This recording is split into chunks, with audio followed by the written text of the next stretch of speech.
അതിനെല്ലാം കൂടി അവർക്കൊരു പണി കൊടുക്കേണ്ടത് അത്യാവശ്യം. അത് ശരിയാ.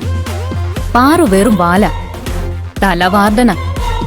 തലക്കടി കിട്ടിയ വാലത്താനീ ഒതുങ്ങിക്കോളും. നീ എന്ത് ചെയ്യാനുള്ള പരിപാടിയാ? അവരെ തല്ലിക്കാൻ പോവാണോ? ഏയ്, അവരെ നമ്മൾ തകർക്കേണ്ടത് ശാരീരികമായിട്ടല്ല, മാനസികമായിട്ടാ. അതിന് പറ്റിയ വഴി പാർവതി തന്നെ നമുക്ക് പറഞ്ഞു തന്നിട്ടുണ്ട്. നീ വാ.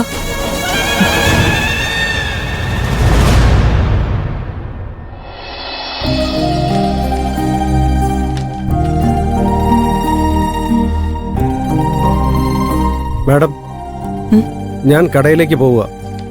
അവിടെ കുറച്ച് കാശ് കൊടുക്കാനുണ്ട്. എന്താ ഇതിനെക്കുറിച്ച് എന്നോട് നേരത്തെ പറയാതിരുന്നേ? എവിടെയും കടം വെക്കരുതെന്ന് ഞാൻ പറഞ്ഞിട്ടുള്ളതല്ലേ? ബില്ല് ഇതാ മാഡം.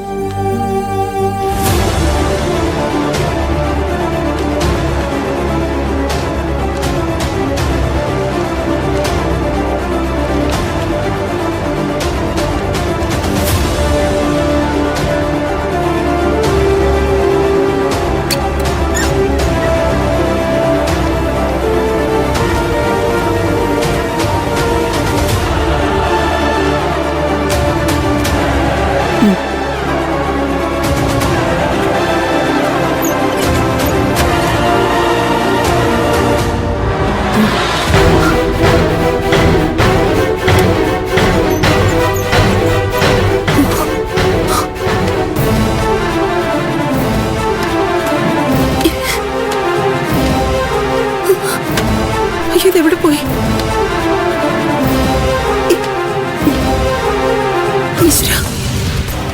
ആരെങ്കിലും എടുത്തോ? എന്ത് പറ്റി മാഡം? കാശ് കാണാതെ പോയോ? കാശല്ല, എനിക്ക് വളരെ പ്രധാനപ്പെട്ടൊരു സാധനം ഈ അലമാരയിൽ നിന്ന് കാണാതെ പോയി. ഈശ്വര, മാഡത്തിന്റെ മുറിയിൽ നിന്നും എന്തേലും എടുക്കാൻ ആർക്കാ ധൈര്യം ഉണ്ടാവുക? ഇന്നും ഇന്നലെയൊക്കെയായി ഹോസ്റ്റലിലേക്ക് പരിചയമില്ലാത്ത ആരെങ്കിലും വന്നിരുന്നോ? അങ്ങനെ ആരെങ്കിലും വന്നാ ഞാൻ വിസിറ്റേഴ്സ് ബുക്കിൽ എഴുതി വെക്കുമല്ലോ. ഇന്നലെ ഇന്നൊന്നും ആരും വന്നിട്ടില്ല. ഹോസ്റ്റലിലെ പെൺകുട്ടികൾ ആരെങ്കിലും എന്റെ മുറിയിലേക്ക് വന്നത് കണ്ടോ? അറിയില്ല മാഡം. അറിയില്ല എന്ന് പറഞ്ഞാൽ എങ്ങനെ ശരിയാവും? ഇങ്ങനെയാണോ നിങ്ങൾ ഡ്യൂട്ടി ചെയ്യുന്നത്? എന്തുപറ്റി മാഡം, എന്തിനാ ഇങ്ങനെ ദേഷ്യപ്പെടുന്നത്? ആരും എന്റെ മുറിയിൽ കയറി അലമാരയിൽ നിന്ന് എനിക്ക് വളരെ വേണ്ടപ്പെട്ട ചില സാധനങ്ങൾ മോഷ്ടിച്ചു.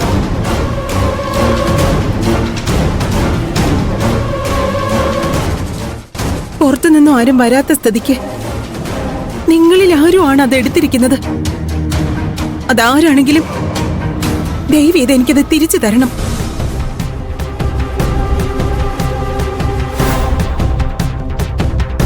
നിങ്ങളായിട്ട് തന്ന ഞാനൊരു ശിക്ഷാ നടപടിയും എടുക്കില്ല. ഞാനായിട്ട് കണ്ടുപിടിച്ച എന്ത് ചെയ്യുമെന്ന് എനിക്ക് തന്നെ അറിയില്ല. എന്താ മാഡം ഞങ്ങളെ സംശയിക്കുന്നേ?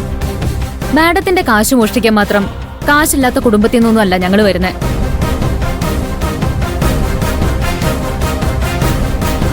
കാശിന് അത്യാവശ്യമുള്ളവരെ സംശയിക്കുന്നതായിരിക്കും ബുദ്ധി.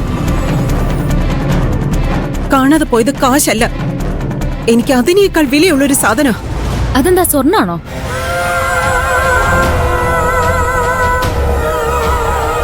അല്ല മാഡം, സാധനം എന്താണെന്ന് അറിഞ്ഞാ അത് തെരഞ്ഞു കണ്ടുപിടിക്കാൻ എളുപ്പമാണല്ലോ.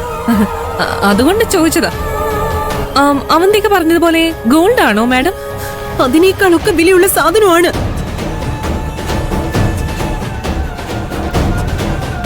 ഞാനൊരു ചുവന്ന പട്ടു തുണിയിൽ പൊതിഞ്ഞ് പൊന്നുപോലെ സൂക്ഷിച്ചതാ.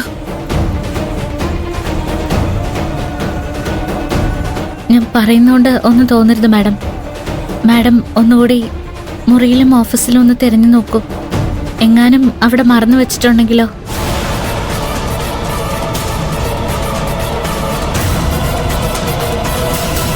അതിനുശേഷം ഹോസ്റ്റലിലുള്ള എല്ലാവരെയും സംശയിക്കുന്നതല്ലേ നല്ലത്. എന്തായാലും ഞാൻ ഓഫീസിലൊന്ന് നോക്കട്ടെ. ഞാൻ മാഡത്തിന്റെ കൂടെ ഓഫീസിൽ തരാം. നിങ്ങൾ ഇവിടെ ഒന്നുകൂടി നോക്ക്. ശരി. ചെല്ല ചേട്ടാ, അടുക്കളയിലും TV റൂമിലും ഒക്കെ ഒന്ന് അന്വേഷിച്ചു നോക്കൂ. ശരി മാഡം.